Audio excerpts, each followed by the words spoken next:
Hello बच्चों, आप सब कैसे हैं? आशा करता हूँ सही होंगे। और आज हम लोग सुनने वाले हैं क्लास 12 फिजिक्स चैप्टर नंबर 10 का लेक्चर नंबर 5। इस लेक्चर में आज हम लोग समझेंगे जो है कुंडली में संचित ऊर्जा और प्रेरकों का संयोजन समांतर क्रम में और श्रेणी क्रम में भी। इसी के साथ ही साथ हम लोग समझेंगे अन्योन प्रेरण क्या है और अन्योन प्रेरण से संबंधित कुछ महत्वपूर्ण टॉपिक जिन पे हम लोग चर्चा करने वाले हैं।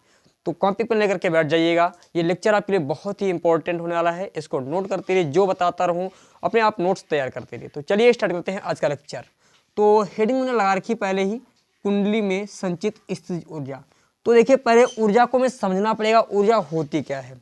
तो हमने पढ़ा था कि जैसे कोई यहाँ पर ये कुंडली होती है और इस कुंडली में हम क्या करते हैं, धारा प्रवाहित करते हैं। तो जब धारा प्रवाहित करते हैं तो इसके विपरीत एक प्रेरित धारा उत्पन्न हो जाती है। क्या होती है? प्रेरित धारा, जो कि क्या करती है, इस धारा को जाने से रोक रही है। क्या कर रही है? इस धारा को उधर जाने से रोकी, क्यों? विरोध कर रही है। इसके विपरीत दिशा में, तो इस वाली धारा को हम इसके मान तक, इसके गंतव्य तक पहुंचाने के लिए बैटरी के द्वारा जो ऊर्जा देते हैं, बैटरी के द्वारा जो ऊर्जा देते हैं, वही ऊर्जा इसमें क्या हो जाती है? संचित हो जाती है। वही ऊर्जा, अब देखिए इधर से जो ऊर्जा दी, तो यहाँ धारा को उधर यानी इस गंतव्य तक पहुंचाने के लिए, यहाँ इस रास्ते से होकर के यहाँ तक आने के लिए हमें क्या करना पड़ेगा? इस प्रेरित धारा का विरोध करना पड़ेगा। और इसके लिए हमें बैटरी से ऊर्जा लेनी पड़ेगी, और जो बैटरी ऊर्जा देगी वही ऊर्जा इस कुंडली में संचित हो जाएगी, और उसी ऊर्जा को ही हम कहते हैं कुंडली की संचित स्थितिज ऊर्जा है। अर्थात वही ऊर्जा कुंडली में, ऊर्जा वही कार्य जो करना पड़ता है वही क्या होता है? ऊर्जा के रूप में संचित हो जाता है। तो इसमें लिखेंगे नोट पॉइंट में, मैंने समझा दिया है। मैंने क्या बताया? जब किसी कुंडली में धारा प्रवाहित करते हैं, तो कुंडली में धारा प्रवाहित करते हैं तो उसके विपरीत एक प्रेरित धारा उत्पन्न हो जाती है। और प्रेरित धारा करती क्या है? उसका विरोध करती है। किसका? जो ओरिजिनल धारा है, मुख्य धारा। तो मुख्य धारा को हम गंतव्य तक पहुंचाना चाहते हैं, तो गंतव्य तक पहुंचाने के लिए हमें बैटरी के द्वारा, यानी बैटरी के द्वारा जो ऊर्जा दी जाती है, यानी हम कहें विद्युत बल के, प्रेरित विद्युत बल के विरुद्ध हमें कार्य करना पड़ता है। और उस कार्य के लिए हमें ऊर्जा कहाँ से प्राप्त होती है? बैटरी के द्वारा। तो वही ऊर्जा वही ऊर्जा क्या होती है? इस कुंडली में जो है ऊर्जा के रूप में संचित हो जाती है, अर्थात कार्य के रूप में संचित हो जाती है। हम कह सकते हैं ये कुंडली ले ली हमने, आप समझिएगा डेरिवेशन को। अब ने मान लिया इस कुंडली में ये इसका यल प्रेरकत्व जोड़ा है। अब इसमें पता चला जब धारा प्रवाहित हो रही है, आई धारा प्रवाहित हो रही है, तो यहाँ पर एक प्रेरित विद्युत वाहक बल उत्पन्न हुआ ई, जो कि क्या कर रहा है? धारा को उधर जाने से रोक रहा है।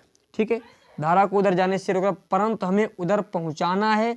तो इसके बराबर ही, इस विद्युत बल के बराबर ही हमें एक कार्य करना पड़ेगा, जो कार्य इस धारा को यहाँ तक पहुंचाने का कार्य करेगा। समझ गए? तो देखिए हम मान लेते हैं, यहाँ पर लिखेंगे, माना किसी कुंडली का प्रेरकत्व, किसी कुंडली का प्रेरकत्व यल है तथा उसमें प्रवाहित होने वाली धारा, प्रवाहित होने वाली मुख्य धारा आई है, प्रवाहित होने वाली मुख्य धारा आई है, जो आई है धारा परिवर्तन के कारण, धारा या कह सकते हैं जिसके परिवर्तन के कारण कुंडली में एक प्रेरित विद्युत वाहक बल, प्रेरित विद्युत वाहक बल उत्पन्न हो जाता है, जो मुख्य धारा का विरोध करता है, जो मुख्य धारा का विरोध करता है, विरोध करता है तो मुख्य धारा को उसके शिखर तक, हम कह सकते हैं मुख्य धारा को उसके शिखर तक पहुंचाने के लिए, उसके स्थायी मान तक, शिखर तक, मुख्य धारा को उसके स्थायी मान तक कह सकते हैं, इसके स्थायी मान तक पहुंचाने के लिए, स्थायी मान तक पहुंचाने के लिए कुछ कार्य करना पड़ता है। पहुंचाने के लिए बैटरी द्वारा, लिख लो, बैटरी द्वारा ऊर्जा दी जाती है, ऊर्जा दी जाती है। वही ऊर्जा कुंडली में संचित हो जाती है, तो सबसे पहले हम निकालेंगे प्रेरित विद्युत वाहक बल। मान लेते हैं, माना इस पॉइंट को मैंने क्या था, माना किसी कुंडली का प्रेरकत्व यल है, उसमें प्रवाहित होने वाली मुख्य धारा I है, और धारा परिवर्तन के कारण मुख्य धारा में जब परिवर्तन करते हैं तो होता क्या, एक प्रेरित विद्युत वाहक बल उत्पन्न हो जाता है। और जब प्रेरित विद्युत वाहक बल उत्पन्न हुआ जो कि मुख्य धारा का विरोध करता है, तो हम धारा को अपने स्थायी मान तक, जैसे मान लीजिए धारा, इसको हम स्थायी मान तक पहुंचाना चाहते हैं, तो स्थायी मान तक यानी यहाँ तक दोबारा पहुंचाने के लिए, ऐसे पूरे परिपथ से होकर के यहाँ तक पहुंचाने के लिए हमें बैटरी के द्वारा हम इस कुंडली को कुछ ऊर्जा देते हैं, या बैटरी के द्वारा जो ऊर्जा दी जाती है वही ऊर्जा इस कुंडली में ऊर्जा के रूप में संचित हो जाती है। इसी को हम कहते हैं कुंडली में संचित ऊर्जा। समझ गए? अच्छा, हम मान लेते हैं, माना कुंडली में प्रेरित आवेश की मात्रा, प्रेरित आवेश क्या है भैया, मान लिया प्रेरित आवेश dq है, मान लिया छोटा सा आवेश dq है, तथा विद्युत वाहक बल, प्रेरित वाला विद्युत वाहक बल E है। तो कार्य आप लोगों ने पढ़ा होगा V बराबर W/Q होता है, फार्मूला याद होना चाहिए। तो जहाँ पर V क्या होता था, विभवांतर होता था यानी वोल्टेज होता था, और W क्या होता था, कार्य होता था, Q क्या होती थी, जो है Q होता था आवेश। तो यहाँ पर जैसे विद्युत वाहक बल उसी प्रकार ही हमारा वोल्टेज होता है, तो हम कह सकते हैं E बराबर W/dQ हो जाएगा। क्यों, कार्य तो मान लिया छोटा सा कार्य, DW मानना चाहो मान सकते, छोटा सा कार्य हमने मान लिया DW, ठीक है। छोटा सा कार्य यानी थोड़ा करंट प्रवाहित करने के लिए छोटा सा करंट प्रवाहित किया, छोटे से करंट प्रवाह के लिए छोटा सा कार्य हमने जो है किया, तो DW बराबर E इंटू DQ हो गया। बात को समझ में आई, E इंटू DQ। और हमने E बराबर फार्मूला पढ़ा है, E बराबर होता है कि यहाँ पर L इंटू DI/dt, माइनस का L DI/dt। ये चीज़ें याद होनी चाहिए, ये हम आपको बता चुके हैं। ये हमने E बराबर विद्युत वाहक बल का एक फार्मूला निकलवाया है। अच्छा, यदि हम यहाँ से देखें, यहाँ E के स्थान पर ये मान वैल्यू पुट कर दें जाकर के, तो देखिए E के स्थान पर माइनस का L DI/dt और इंटू में DQ, यूकेल में DW। हमने क्या किया, जहाँ पर E लिखा था E के स्थान पर L DI/dt लिख दिया है, ठीक है, L DI/dt। और ध्यान रखना, ये विद्युत वाहक बल जो होता है ये ऋणात्मक होता है। ये क्या होता है, ऋणात्मक, तो यहाँ पर ऋणात्मक चिन्ह रहेगा। ये भाई विद्युत वाहक बल विरोध कर रहा है, भाई धारा का विरोध इसके विपरीत दिशा में, तो इसीलिए हम इसको ऋणात्मक लिखते हैं। तो यहाँ पर ऋणात्मक, और हमने सिद्ध भी करवाया था कैसे ऋणात्मक होता है, चीज़ हम आपको बता भी चुके हैं। तो देखिए माइनस माइनस क्या हो जाएगा, प्लस L DI/dt इंटू में DQ इक्वल डी डब्ल्यू। ठीक है, अच्छा यदि हम यहाँ से एल डी आई को एक साइड में लिख दें, यहाँ पर कर दें D Q by D T, D Q by D T, तो यहाँ कोई समस्या होने वाली नहीं है। तो देखिए क्या हो जाएगा, बराबर डी डब्ल्यू है। तो देखिए अब मैं इसको यहाँ पर रख करता हूँ। ठीक है, तो देखिए यहाँ पर क्या हो जाएगा फार्मूला, इसके बाद यल डी आई और D Q by D T, मान लेते हैं एक धारा हमको प्राप्त हो जाएगी आई। ठीक है, यहाँ पर जैसे डेल्टा आई यानी आई बराबर D Q, delta Q by delta T बराबर क्या हो जाएगा, आई हो जाएगा। भाई आप लोग जानते हो डी यानी D Q by D T यानी क्यू, भाई आई बराबर क्या होता है, क्यू अपन टी होता है, बोलो। तो यहाँ से हमने क्या किया है, डी क्यू अपन डी टी के स्थान पर आई लिख दिया, बराबर में क्या है डी डब्ल्यू। ये छोटा सा कार्य मिल गया, मतलब बहुत अति सूक्ष्म आवेश को प्रवाहित करने के लिए हमें इतना कार्य करना पड़ेगा। यही जो है थोड़ा सा कार्य तो ये ऊर्जा के रूप में संचित हो जाएगा, परंतु हमें धारा के उच्चतम मान तक पहुंचाना है। धारा को जीरो से, धारा को क्या करना है, जीरो से। यदि धारा शून्य से उच्चतम मान तक पहुंचाया जाए, उच्चतम मान तक प्रवाहित की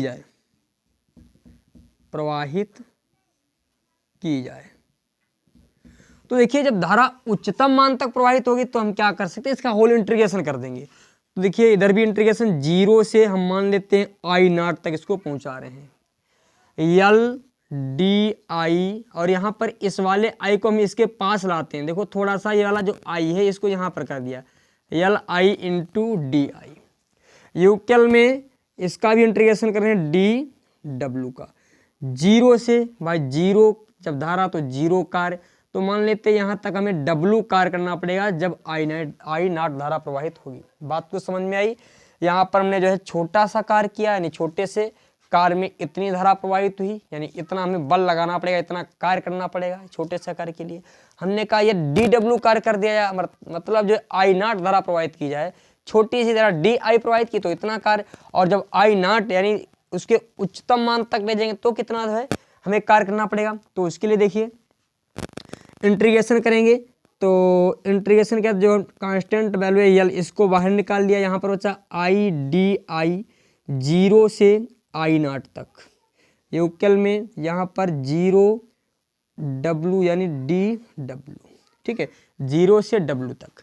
तो देखिए यहाँ पर जब इंटीग्रेशन करेंगे तो यल, अब इंटीग्रेशन का फार्मूला आपको याद होना चाहिए, होता है यक्स, यानी ये यक्स का ऐसे, यही यक्स का डी जो यक्स के सापेक्ष यक्स का निकाला जाए तो यक्स n plus one by n plus one, ये फार्मूला होता है।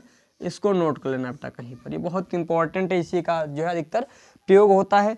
तो यहाँ पर इसके अनुसार हम तोड़ें तो क्या हो जाएगा, आई स्क्वायर सॉरी आई की पावर वन, और इसमें वन और ऐड कर देना है, तो वन और ऐड कर दिया। भाई देखो x D x I D I, x की पावर एन, एन क्या होता है इसकी जो घात है, तो इसकी घात एक है, तो एक में क्या करना है एक और जोड़ दिया, तो एक में एक और जोड़ दिया, पूरे के बटे घात कितनी थी, घात एक थी, उसी में एक और जोड़ दो, एक और जोड़ दिया। अब यह है ब्रैकेट में, बड़े वाले ब्रैकेट में लिखना है। यूक्ल में इसका जब होल आप इंटीग्रेशन करोगे तो आपको डब्ल्यू प्राप्त हो जाएगा, डायरेक्टली हमने ऐसे लिख दिया है, थोड़ा शॉर्ट कर दिया। ठीक है, अब देखिए जब इसको आगे हम सॉल्व करते हैं यहाँ पर, तो यहाँ पर क्या हो जाएगा, देखिए यहाँ पर यल ब्रैकेट के भीतर आई नॉट सॉरी आई की पावर, ये लिमिट रखिएगा जीरो से आई नॉट तक। ठीक है, यहाँ पर लिमिट रखने के पश्चात हम डायरेक्ट इसको सॉल्व कर दिए, डायरेक्ट ही, मतलब लिमिट रखने के पश्चात फिर से डब्ल्यू हमको प्राप्त हो जाएगा। हमने डायरेक्ट थोड़ा शॉर्ट कर दिया यहाँ पर, तो आई एक और एक यानी आई स्क्वायर हो जाएगा, अपान में टू, जीरो से आई नॉट तक, यूक्ल डब्ल्यू। अब लिमिट रख दीजिए दोनों तरफ, क्या करो लिमिट, तो यल लिमिट रखने पर अपर लिमिट को पहले रखेंगे, यानी आई नॉट का स्क्वायर माइनस आई नॉट का स्क्वायर, और ये टू को बाहर निकाल लीजिए चाहो तो। हम क्या करते हैं पहले टू को बाहर निकालें, तो यल बाई टू हो जाएगा, यल बाई टू, ये देखो टू बाहर निकाल दिया, बच्चा क्या आई का स्क्वायर, ठीक है। यहाँ पर लिमिट रख देते हैं, तो जो पहले रखी जाती है अपर लिमिट, तो आई के जगह पर हमने रख दिया आई नॉट, आई के स्थान पर आई नॉट माइनस का लोअर लिमिट। अब आई के स्थान पर आपने क्या कर दिया, 0 रख दिया। क्या किया भाई, देखो ये 2 था, इसको बाहर निकाल लिया, बचा आई स्क्वायर। आई स्क्वायर की जगह पर आई नॉट कर दिया, आई स्क्वायर की जगह पर आई नॉट का स्क्वायर, अपर लिमिट रख दी, फिर आई के स्थान पर लोअर लिमिट अर्थात 0 रख दी, बराबर में क्या है डब्लू। तो देखिए डब्लू बराबर क्या प्राप्त होएगा, L/2 और यहाँ पर I square, L/2 I naught square. यही जो है कार्य, इतना हमें कार्य करना पड़ेगा और यही कार्य कुंडली में ऊर्जा के रूप में संचित हो जाएगा। बात तो समझ में आई। एक बार फिर से समझ लीजिए, हमने क्या बताया कि मान लेते हैं शुरुआत में थोड़ी धारा प्रवाहित हुई और उस धारा का प्रवाह हुआ क्यों, मान लेते प्रेरित माना कुंडली में प्रेरित आवेश dq है तथा विद्युत वाहक बल E है, तो कार्य कितना करना पड़ा, तो हमने बताया कार्य जो हो जाएगा E बराबर dw/dq। ये हम कहाँ से निकाले थे, हमने आपको शुरुआत में बताया था V बराबर w/q से। तो अब देखिए यदि हम यहाँ से W का मान निकालें तो dw बराबर माइनस का E इंटू dq, और देखिए E का फार्मूला ये होता है, E का ये वाला मान हमने यहाँ से उठा करके वैल्यू पुट कर दिया, माइनस माइनस क्या हो गया प्लस हो गया, L/di/dt हो गया इंटू में dq। फिर देखिए हमने di को इधर लाया dq/dt। अब देखिए q/t इसी बार dq/dt लिखा है भाई, जैसे q/t होता है इसी बार dq/dt, तो इसके स्थान पर हमने लिख दिया i। अब देखिए ये वाला i जो है अगले स्टेप में क्या किया है, इस वाले i को हमने यहाँ पर कर दिया करके, देखो ये वाला i यहाँ पर और इंटू में di, और पूरे का समाकलन कर दिया 0 से i नॉट तक, यहाँ पर 0 से w तक, मतलब 0 धारा पर 0 कार्य करना पड़ेगा और जो है आई नॉट धारा प्रवाहित करने के लिए हमें W कार्य करना पड़ेगा। दोनों तरफ हमने क्या क्या इंटीग्रेशन कर दिया, तो इंटीग्रेशन करने पर 0 से आई नॉट तक, और जो कांस्टेंट था यानी L का मान कांस्टेंट था इसको बाहर निकाल लिया, यहाँ पर 0 से W तक। जब इसका समाकलन करोगे तो आपको W प्राप्त हो जाएगा, और इस वाले का समाकलन हमने किया इस वाले फार्मूले के अनुसार xn+1, xn यन होता ही जो इसकी घात दे रखी हो, तो यहाँ पर घात कुछ है नहीं तो हमने कह दिया घात 1 है, +1 उसी में 1 और ऐड कर दिया, अपान में 1+1। क्यों 1+1, 1+1 का मतलब समझे भाई, इसकी घात 1 और उसी में घात तो 1 उसी में 1 और ऐड करिए तो 1+1, तो यहाँ पर i की पावर 1 और 1 2 हो जाएगा, पूरे के बटे 2। अब ये वाला 2 था इसको हमने बाहर निकाल दिया, ठीक है, ये 2 क्या किया बाहर निकाल लिया, यहाँ पर थोड़ा धुंधला दिखाई पड़ रहा हो कोई बात नहीं, हाँ चलो नहीं ठीक है दिखाई पड़ेगा। अब देखिए i L/2 और यहाँ पर i² - 0, क्यों हमने पहले अपर लिमिट i² था, i² के स्थान पर आई नॉट स्क्वायर, उसी से माइनस कर दी लोअर लिमिट यानी i² के स्थान पर 0 रख दिया, तो W इक्वल हो गया L/2 आई नॉट स्क्वायर। यही क्या है ऊर्जा कुंडली में ऊर्जा के रूप में संचित हो जाएगी, स्थायी ऊर्जा के रूप में संचित हो जाएगी, ठीक है, नोट करो इसको। इसके पश्चात प्रेरकों का संयोजन डालेंगे, एडिंग प्रेरकों का संयोजन। देखिए प्रेरकों का संयोजन किस प्रकार करते हैं, समझिए ध्यान से, एक एक पॉइंट को समझते रहेंगे।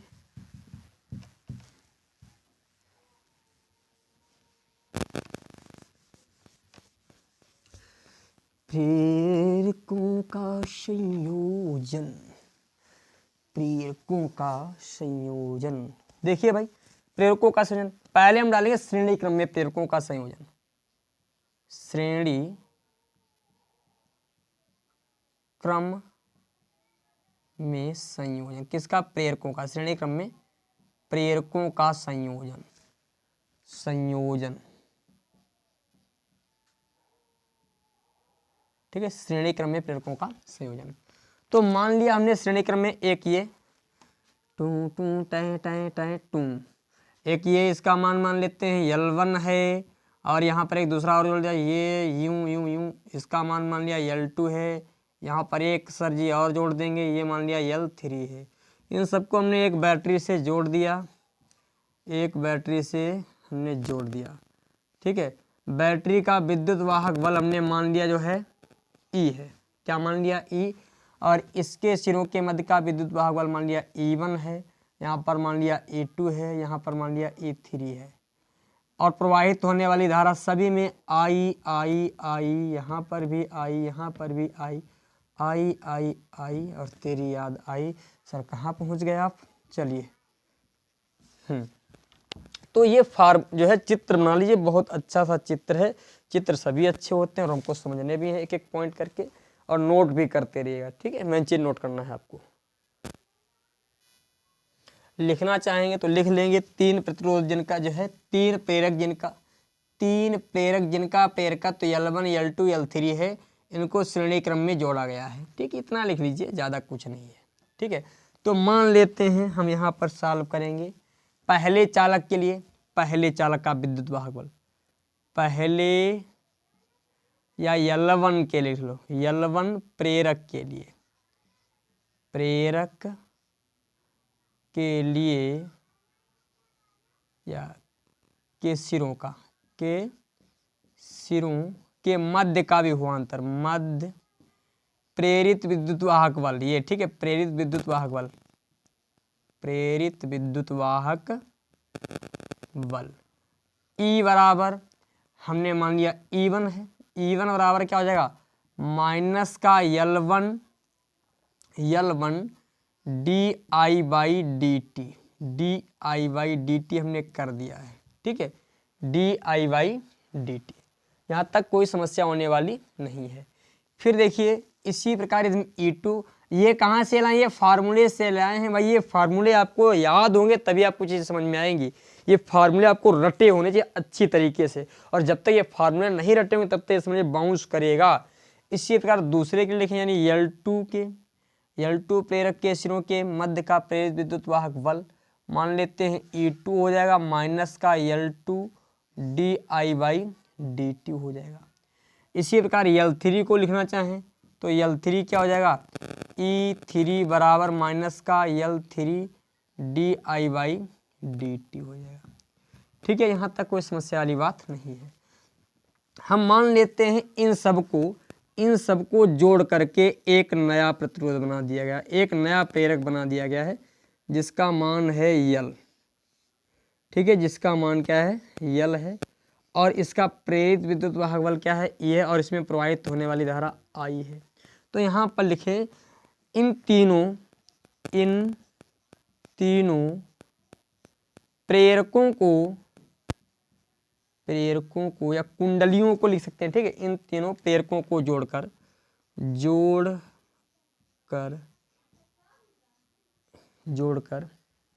एक नया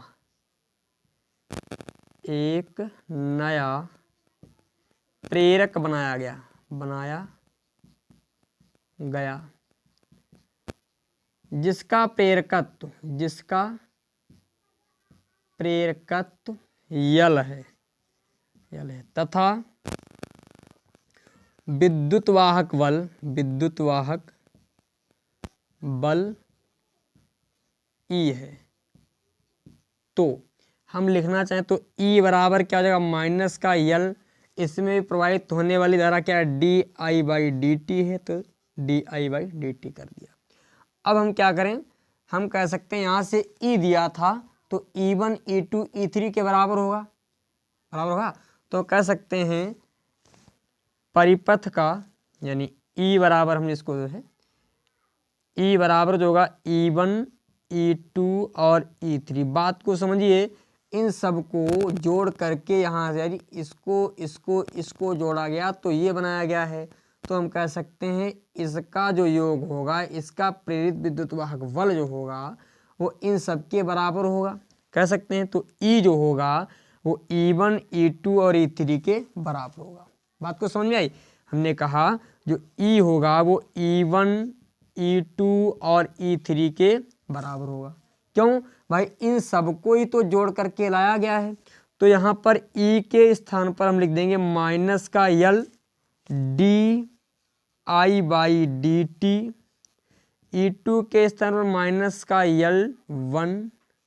L1 D I by D T, minus का L2 di/dt माइनस का L3 di/dt।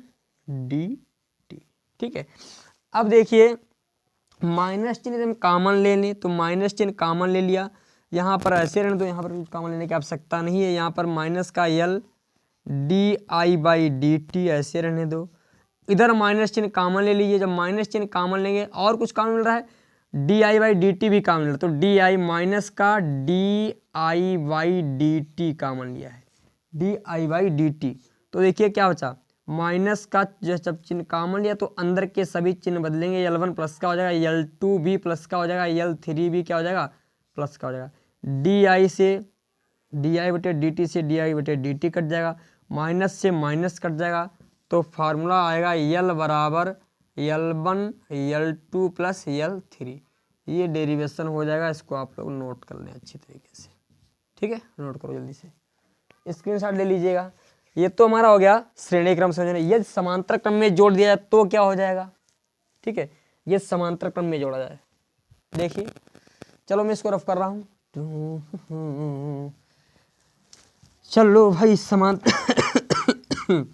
समांतर क्रम में जोड़ लेते हैं। देखिए भाई समांतर क्रम में जोड़ते हैं तो समांतर क्रम में क्या होगा, समांतर क्रम संयोजन डाल लेना, समांतर क्रम में प्रेरकों का संयोजन।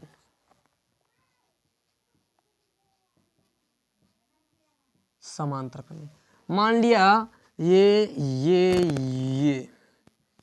ऐसे ऐसे ऐसे ऐसे ऐसे ऐसे टू टे टू टे टू टे टे टू। यहाँ से धारा आई जा रही है, आई, अब सर इसमें जाएगी I1, इसमें जाएगी I2, इसमें जाएगी I3, इसका मान लिया L1, इसका मान लिया L2, इसका मान लिया L3। ध्यान रखना होता क्या है, जब समांतर क्रम संयोजन होता है तो प्रेरित विद्युत वाहक बल सभी का सेम रहेगा, ई सभी का प्रेरित विद्युत वाहक बल क्या रहेगा, सेम रहेगा। अच्छा, यदि हम यहाँ से मान निकालें E1 का, तो E1 का मान क्या आ जाएगा, नोट पॉइंट में लिखना, ये लिख सकते हो तीन प्रेरक जिनका प्रेरकत्व L1 L2 L3 है, इनको परिपथ में समांतर क्रम में जोड़ा जाता है। ठीक है, इतना लिखने के पश्चात उस परिपथ के हमें तुल्य प्रतिरोध की, तुल्य प्रेरक की, उस परिपथ के हमें तुल्य प्रेरकत्व की गणना करनी है। ठीक है, इतना लिख लोगे। बाकी ये डेरिवेशन आपको थ्योरी बहुत कम लिखनी पड़ेगी, थ्योरी से मतलब नहीं होता, मतलब जो होता है डेरिवेशन से। केवल आपको यहाँ से डेरिवेशन हो सकता है ना है, पर जो है इसके न्यूमेरिकल बहुत ज़्यादा आते हैं। आपको केवल और केवल समझना है, न्यूमेरिकल्स पर ही थोड़ा ध्यान देना है और कुछ नहीं ध्यान देना है। तो पहले हम मान लेते हैं, पहले हम माना जो है पहले प्रतिरोध के लिए, पहले यहाँ पर L1 का मान निकालें, मान लेते हैं E1 का मान निकाल लीजिए। पहले प्रतिरोध, पहले प्रेरक L1 में उत्पन्न प्रेरित विद्युत वाहक बल, प्रेरित विद्युत वाहक बल E बराबर, भाई इसका भी E है, इसका भी E, इसका भी E, सभी का E है, तो E बराबर हो जाएगा माइनस का L1 di/dt। ये तो होगा बिल्कुल सर। यदि हम यहाँ से di/dt निकालें, di/dt निकालना चाहें, di/dt, तो di/dt क्या आ जाएगा। अब देखो इसमें धारा कौन सी है, I1 है, तो यहाँ पर di1 रखेंगे, यहाँ पर भी I1। भाई इसमें धारा कौन सी I1 जा रही है ना, तो I1 यहाँ पर जाएगा E माइनस का चिन्ह अपान में L1। ठीक है, इसी प्रकार ये प्रेरक L2 के लिए निकालें, L2 में उत्पन्न प्रेरित विद्युत वाहक बल E बराबर क्या हो जाएगा, माइनस का L2 di/dt। अच्छा, यदि हम यहाँ से di/2 अपान dt का मान निकालना चाहें तो क्या हो जाएगा, E/L2, माइनस का चिन्ह इधर लगा तो इधर लगा रहने दो, कोई दिक्कत वाली बात अभी नहीं है। ठीक है, आवश्यकता पड़ेगी तो हम इधर भी कर सकते हैं, कोई दिक्कत। चलो यहाँ इसको इधर ही लगा दो, ठीक है, इसको मैं इधर ही लगा दिया है। चाहे इधर रखो चाहे इधर, दोनों तरफ जो है सेम ही रहेगा, क्योंकि बाद में जो काटना पिटना है हमको। इसी प्रकार यदि हम L3 को लिखें तो L3 के लिए क्या हो जाएगा, E बराबर माइनस का L3 di3y dt हो जाएगा। अब यदि हम यहाँ पर di3y/dt का मान निकालें तो आ जाएगा E/L3, वो भी माइनस में आएगा। अब हमने क्या किया, इन तीनों को जोड़ करके, मान लेते हैं इन तीनों को जोड़ करके एक नया प्रतिरोध तैयार कर दिया गया, ये एक नया प्रेरक बना लिया गया है जिसका प्रेरकत्व L है और प्रेरित और जिसमें प्रवाहित होने वाली धारा वही पूरा सिस्टम है। यही बैटरी लगा दी, यही धारा I है, प्रेरकत्व अब L हो गया है और विद्युत वाहक बल E है। तो यहाँ पर लिखें यदि सभी प्रेरकों को संयोजित करके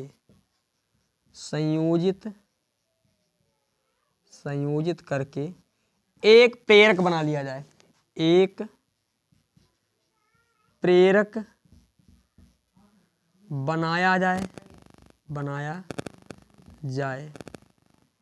तो यदि उसका लिख लीजिए, यदि उसका प्रेरकत्व L हो, प्रेरकत्व L हो तो यहाँ पर E बराबर लिखेंगे, E बराबर क्या लिखेंगे, L माइनस का di/dt लिखेंगे। अब देखिए यहाँ पर यदि हम कहें जो धारा I है भाई I1 I2 I3 के बराबर होगी, बोलो भाई ये जो धारा I जा रही है हम कह सकते हैं I जो होगी वो I1 I2 और I3 के बराबर होगी।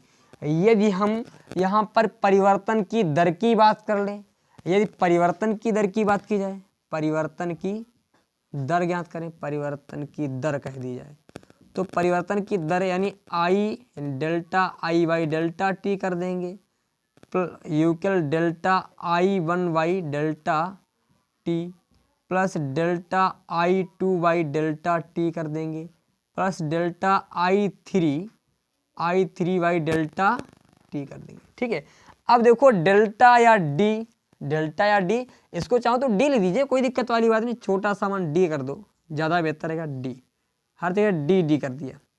देखो डी और डेल्टा में जहाँ पर अति सूक्ष्म मान होता है वहाँ पर डी लिखते हैं और जहाँ पर थोड़ा डिफरेंस ज़्यादा होता है वहाँ पर डेल्टा लिख देते हैं। तो यहाँ पर जो प्रेरित धारा जो होती है उसकी मात्रा मुख्य धारा की तुलना में बहुत कम होती है, तो इसलिए डी से हमने यहाँ पर डिनोट कर दिया है। ठीक है, डी, ये सब डी लिखा है बेटा। ठीक है, डी।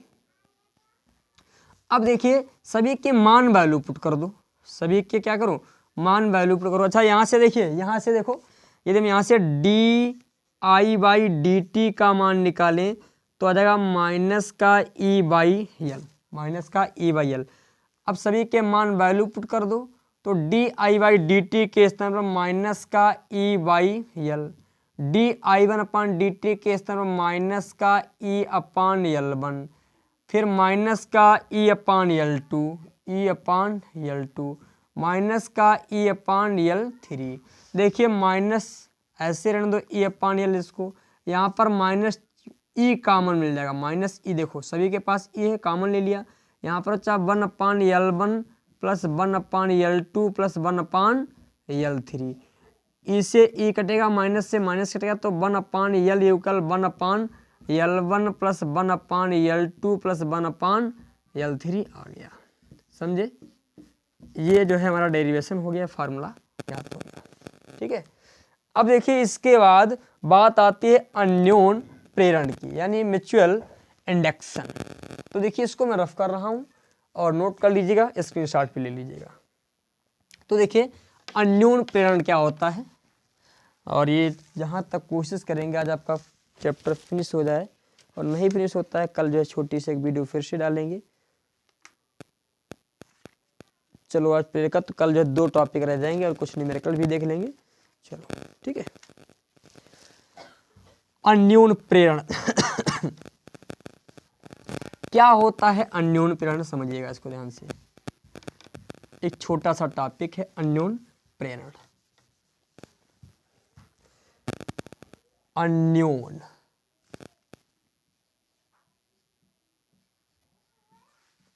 अन्योन्य प्रेरण। क्या होता है अन्योन्य प्रेरण?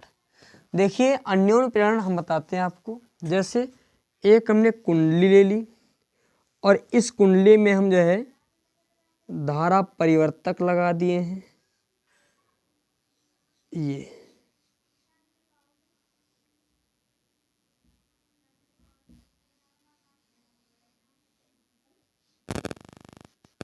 ठीक है, ये ठीक है। अब देखिए यहाँ पर एक कुंजी लगा दी है, वो कुंजी क्या कर रही है, धारा में परिवर्तन, इसके द्वारा हम धारा में परिवर्तन कर रहे हैं। अब इसी के पास हमने एक दूसरी कुंडली रख दी, मान लेते हैं इसमें फेरों की संख्या N1 है। इसी के पास एक दूसरी कुंडली रख दी और इसमें केवल और केवल हमने एक धारा मापी लगा दी है। क्या लगाई है? धारा मापी। यहाँ पर क्या क्या धारा मापी, देखिए अब हुआ क्या, इसमें धारा प्रवाहित की तो धारा यूं जाने लगी जाने लगी जाने लगी, ऐसे ऐसे। ठीक है, धारा जा रही है, कोई दिक्कत वाली बात, हम प्रसन्नचित हो रहे हैं। हमने क्या किया, ऐसे उठाई यूं, ऐसे यहाँ पर रख के देखा, इस वाली पिन को उठाकर टक से यहाँ पर रखा तो देखा धारा में परिवर्तन हुआ। हम बार बार परिवर्तन ऐसे यूं यूं यूं यूं यूं ऐसे चूं चूं चूं चूं चूं चूं चूं चूं चूं ऐसे ऐसे कर रहे, मजा आ रहा है हमको करने में। टुक टुक टुक टुक है, बटन जैसे दबा रहे हैं, ऐसे ऐसे कर रहे हैं। तो इतना ही करने से होता क्या, इस पूरे का इतिहास बदल जाता है। वो इतिहास बदलता क्या है भाई, धारा में परिवर्तन होगा और जैसी धारा में परिवर्तन होता है तो चुंबकीय क्षेत्र भाई इसके चारों ओर होता ही है। तो चुंबकीय क्षेत्र में भी परिवर्तन हुआ और इसी के चुंबकीय क्षेत्र में ये दूसरी कुंडली भी हमने रख दी है। समझे भाई, यहाँ पर धारा प्रवाहित हो रही है, इसका विद्युत क्षेत्र भी होगा और इसका चुंबकीय क्षेत्र भी होगा। धारा में परिवर्तन कर रहे हैं तो विद्युत धारा का मान परिवर्तित हो रहा है। विद्युत धारा का मान परिवर्तित हो रहा है तो चुंबकीय क्षेत्र का मान भी परिवर्तित हो रहा है। और इस वाली कुंडली को हमने इसके पास ही में रख दिया करके, अब हम कह सकते हैं ये वाली कुंडली एक परिवर्ती चुंबकीय क्षेत्र में रखी है। कह सकते हैं ये वाली कुंडली कहाँ रखी है, एक परिवर्ती चुंबकीय क्षेत्र में रखी है। जब ये कुंडली परिवर्ती चुंबकीय क्षेत्र में रखी है तो इसका मतलब इससे गुजरने वाला वैद्युत फ्लक्स प्रत्येक क्षण क्या होगा, प्रति जो है परिवर्तित होगा। कभी कम कभी ज़्यादा रेखाएं ऐसे गुजरेंगी, ऐसे हैं, ऐसे इससे वैद्युत बल रेखाएं कभी कम कभी ज़्यादा ऐसे गुजरेंगी। बिल्कुल भाई, यही वैद्युत बल रेखाएं ऐसे गुजरी, यहाँ से जा रही हैं ऐसे ऐसे, और कुछ रेखाएं इससे भी गुजर जाएंगी, हैं, बिल्कुल सर गुजरेंगी।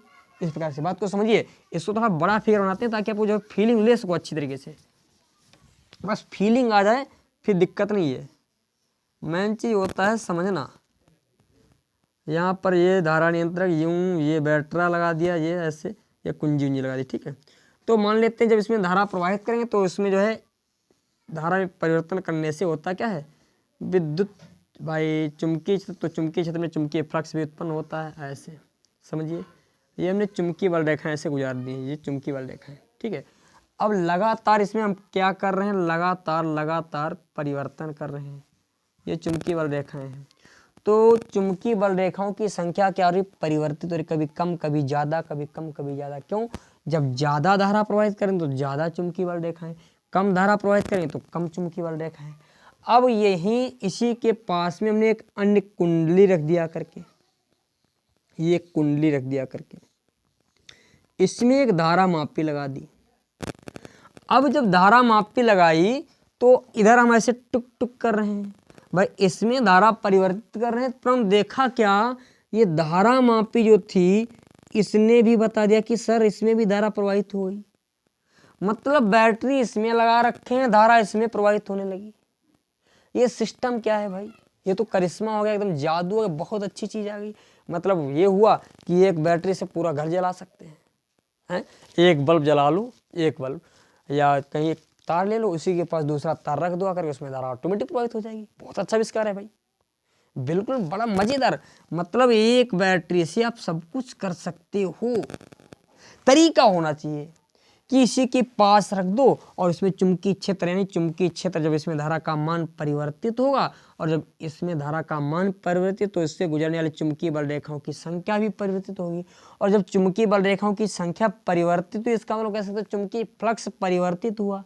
और जब इसका चुंबकीय फ्लक्स परिवर्तित हुआ तो होता क्या है, तो होता क्या, इसमें प्रेरित विद्युत वाहक बल उत्पन्न हो गया। और जैसे प्रेरित विद्युत वाहक बल उत्पन्न हुआ, वैसे ही इसमें एक धारा उत्पन्न हो जाएगी।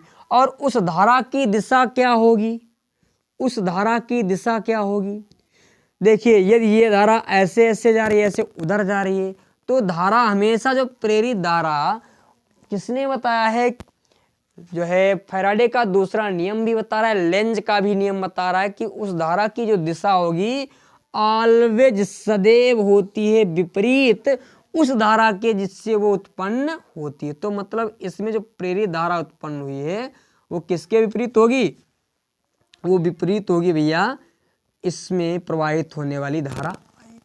बात को समझ में आई। और यही घटना कहलाती है अन्योन प्रेरण। क्या कहलाती है, अन्योन प्रेरण। लिखेंगे यहां पर, जब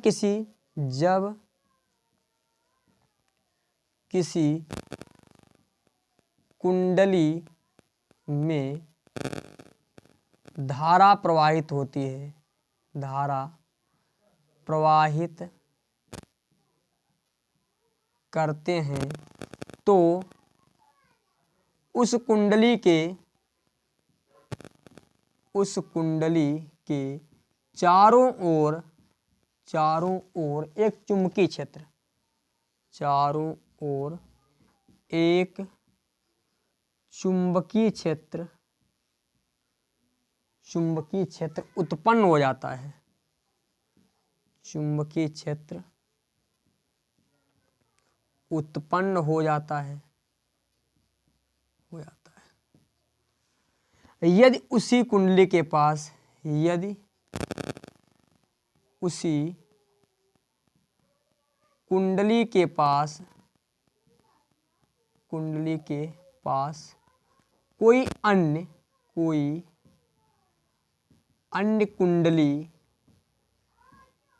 कुंडली रख दे और पहली कुंडली में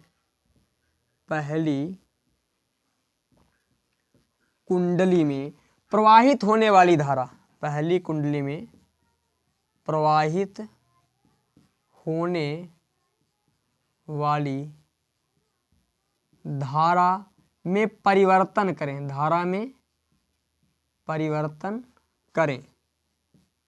हमने क्या बताया, इसमें धारा में परिवर्तन करें तो चुंबकीय क्षेत्र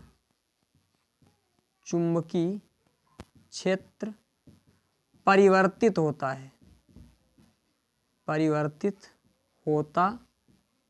है, जिसके कारण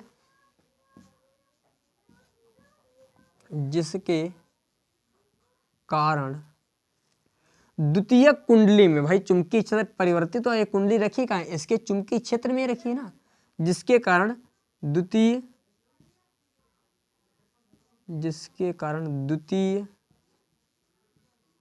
कुंडली से गुजरने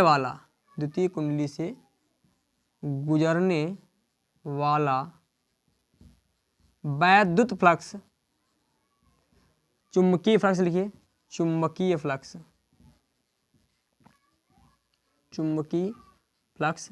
परिवर्तित होता है,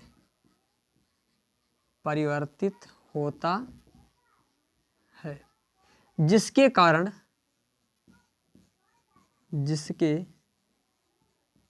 कारण द्वितीयक कुंडली में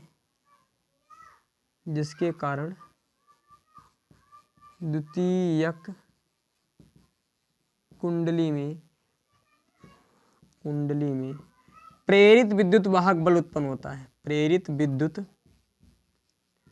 वाहक बल उत्पन्न होता है, होता है, जिसके फलस्वरूप दूसरी कुंडली में धारा प्रवाहित होने लगती है। जिसके फलस्वरूप, यहाँ पर रफ करते हैं सर इसको, जिसके फलस्वरूप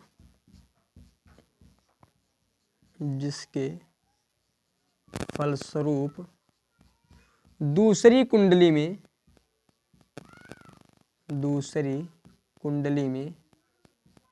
धारा प्रवाहित होने लगती है, धारा प्रवाहित होने लगती है। यह क्रिया अन्योन्य प्रेरण कहलाती है। इसको क्या कहते हैं? अन्योन्य प्रेरण कहते हैं। इसको आप नोट कीजिएगा, बहुत इंपॉर्टेंट है। अब देखिए, आपको बताएं इसका मतलब होगा क्या। जो प्रेरित धारा है, हमने देखा जो प्रेरित धारा है वो किस पर निर्भर कर रही है? वो निर्भर कर रही है चुंबकीय फ्लक्स पर। और किस चुंबकीय फ्लक्स? जो द्वितीयक कुंडली से गुजर रहा है। हम कह सकते हैं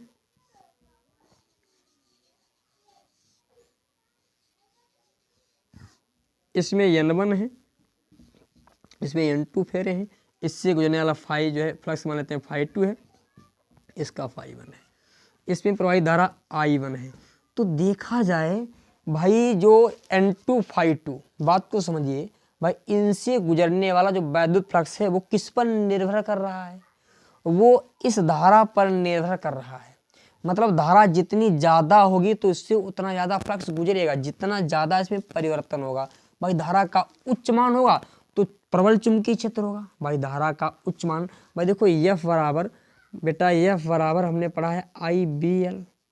यदि यहाँ से B का मान निकालें तो B बराबर F/IL। ठीक है, ये चीज़ पढ़े हो। मतलब यहाँ कहीं ना कहीं देखो, अच्छा एक पॉइंट और याद रखो, बता देते हैं आपको, फाई बराबर B/A। ठीक है, B/A ये होता है फार्मूला। तो मतलब चुंबकीय क्षेत्र जितना तीव्र होगा, चुंबकीय क्षेत्र तीव्र कब होगा? जितनी ज़्यादा धारा होगी, जितनी ज़्यादा क्या होगी धारा। क्यों? बताया था ओम के नियम में, सॉरी बायो-सेवर्ट के नियम में बताया B प्रोपोर्शनल होता है बेटा I, यानी जो है जितनी ज़्यादा धारा उतना ज़्यादा चुंबकीय क्षेत्र।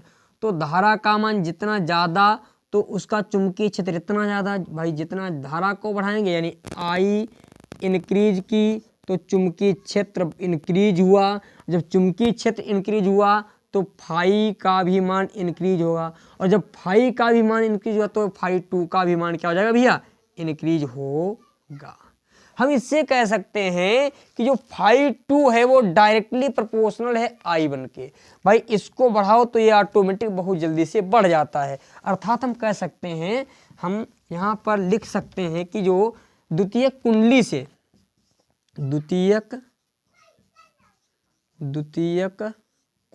से गुजरने वाला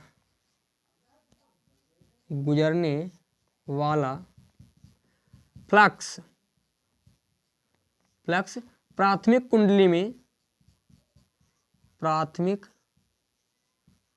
कुंडली में प्रवाहित धारा के अनुक्रमानुपाती होगा।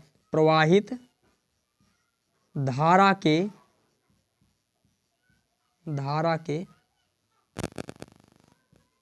अनुक्रमानुपाती होगा।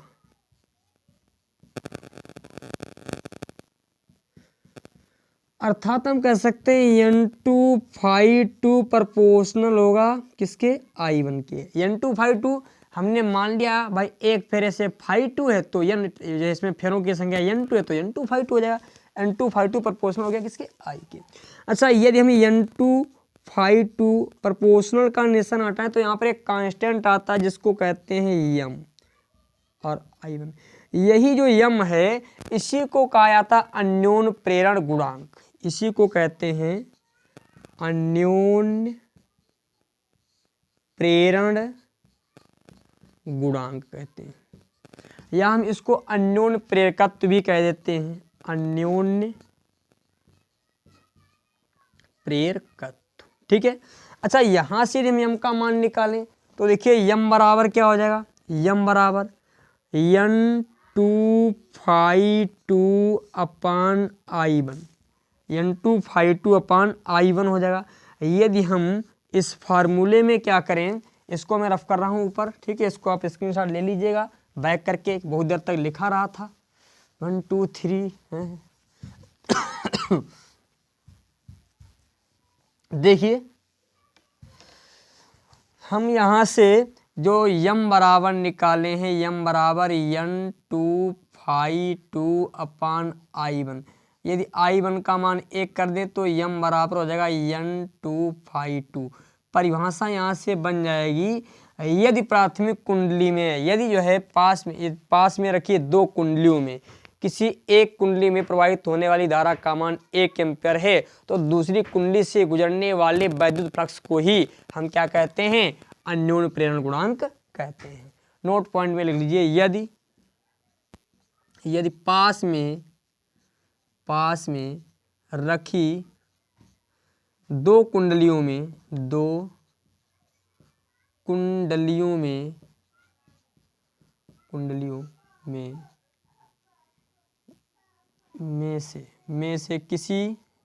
से किसी एक में प्रवाहित धारा का मान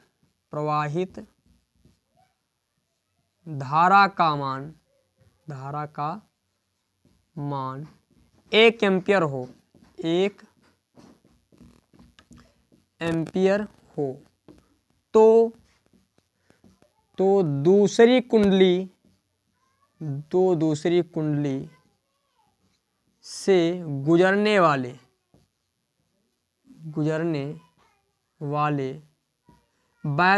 कुंडली से गुजरने वाले वैद्युत फ्लक्स को दूसरी कुंडली का अन्योन्य प्रेरण गुणांक कहते हैं। फ्लक्स को दूसरी कुंडली का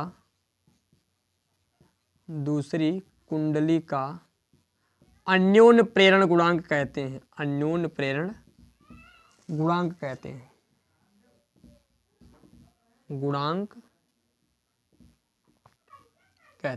मैंने क्या था, यदि पास में रखी दो कुंडलियों में से किसी एक में प्रवाहित धारा का मान 1 एम्पीयर हो तो दूसरे कुंडली से गुजरने वाले वैद्युत फ्लक्स को ही दूसरी कुंडली का अन्योन्य प्रेरण गुणांक कहते हैं। या हम इसको ऐसे भी कह सकते हैं, जो है दूसरी कुंडली से गुजरने वाला वैद्युत फ्लक्स अन्योन्य प्रेरण गुणांक के बराबर होगा। अच्छा, यदि हम इसके प्रेरित विद्युत वाहक बल की बात करें, भाई दूसरी कुंडली से गुजरने वाला प्रेरित विद्युत वाहक बल निकालें। यदि दूसरी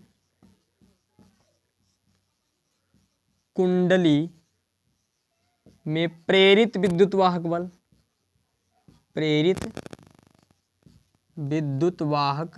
बल मान लेते हैं E2 होगा, और हमने पढ़ा है E बराबर होता है माइनस का delta phi B upon delta T. याद होना चाहिए आपको, ये फार्मूला आपको शुरुआती में पढ़ाया गया था। तो हमने मान लिया E2 बराबर, यहाँ पर जो है परिवर्तन मान लेते हैं, टोटल कितना है डेल्टा, यहाँ पर मान लेते हैं डेल्टा क्या जो है सीधे फ्लक्स लिख देते हैं N2/2 परिवर्तन की बात, ठीक है, N2/2 अपान डेल्टा टी जो कि होगा ऋणात्मक दर के बराबर। ठीक है, यहाँ तक कोई समस्या? अच्छा, यदि यहाँ से एक पॉइंट और हम निकालें, हमने अब देखिए यहाँ से हम N2/2 का इस वाले समीकरण निकाल लेते हैं। देखो N2/2 का मान आ जाएगा यम I1 आ जाएगा, परंतु यहाँ पर परिवर्तन की बात, तो यहाँ पर अब डेल्टा लगा दिया। बात समझ में आई? यहाँ पर हमने क्या किया, डेल्टा लगा, तो E2 बराबर हो जाएगा माइनस का डेल्टा N2/2 अपान डेल्टा टी। अब जहाँ पर डेल्टा N2/2 लिखा है, हमें ज्ञात है कि N2/2 बराबर होता है यम इंटू I1 होता है यहाँ पर। अच्छा, यदि इसी प्रकार डेल्टा N2/2 लिखें तो डेल्टा यम इंटू I1 हो जाएगा, बिल्कुल हो जाएगा। तो यहाँ पर E2 यूकेल N2/2 के स्थान पर माइनस का यम डेल्टा I2 कर दिया, यम delta I1 upon delta T. अच्छा, यदि हम यहाँ से अब यम का मान निकालें, किसका मान, यम का, तो देखिए यम बराबर क्या हो जाएगा, हाँ, तो यहाँ से यम को हमने माइनस का यम है, इधर रहने दीजिए माइनस का यम। ये टोटल पद देखो ये किसमें है, इसको थोड़ा एक लाइन और बढ़ा देते हैं, E2 बराबर माइनस का यम into delta I1 upon delta T. किसमें, गुणा में, उधर जाएगा भाग में हो जाएगा, तो E2y जो है delta I1 upon delta T. अब देखिए यहाँ पर यदि हम यम को इधर ऐसे रहने दें, माइनस का चिन्ह उधर, तो माइनस का E2y delta I1 upon delta T, ये फार्मूला एक और निकल आया यहाँ से। ठीक है, नोट करो इसको जल्दी से। जल्दी नोट कीजिए इसको।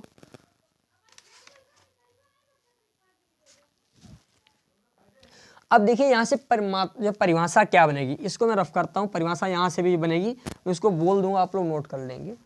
परिभाषा यहाँ से बनने वाली है, यम बराबर माइनस का है E अपान delta I1 upon delta T.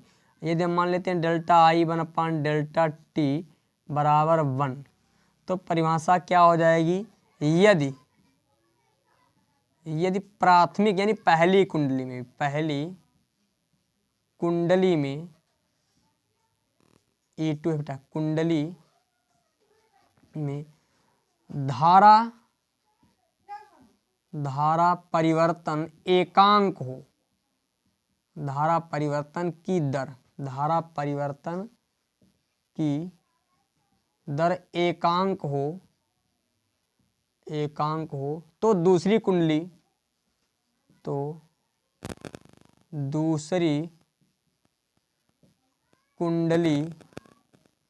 में उत्पन्न प्रेरित विद्युत वाहक बल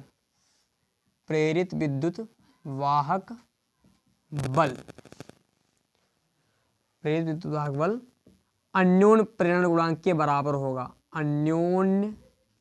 प्रेरण गुणांक के बराबर होगा। देखिए बेटा, इसके मात्रक और विमा की बात करें तो मात्रक और विमा बिल्कुल सेम पैटर्न वही है जो प्रेरकत्व में निकाला था। इसी प्रकार यहाँ पर अन्योन्य प्रेरकत्व की बात होगी तो टोटल वही चीजें निकल आएंगी। और आज का लेक्चर हम रखते हैं यहीं तक। यदि आपको वीडियो पसंद आई हो तो अपने दोस्तों को अवश्य शेयर करें, और इसी के साथ साथ सभी को गुड नाइट। Thank you. जय हिंद।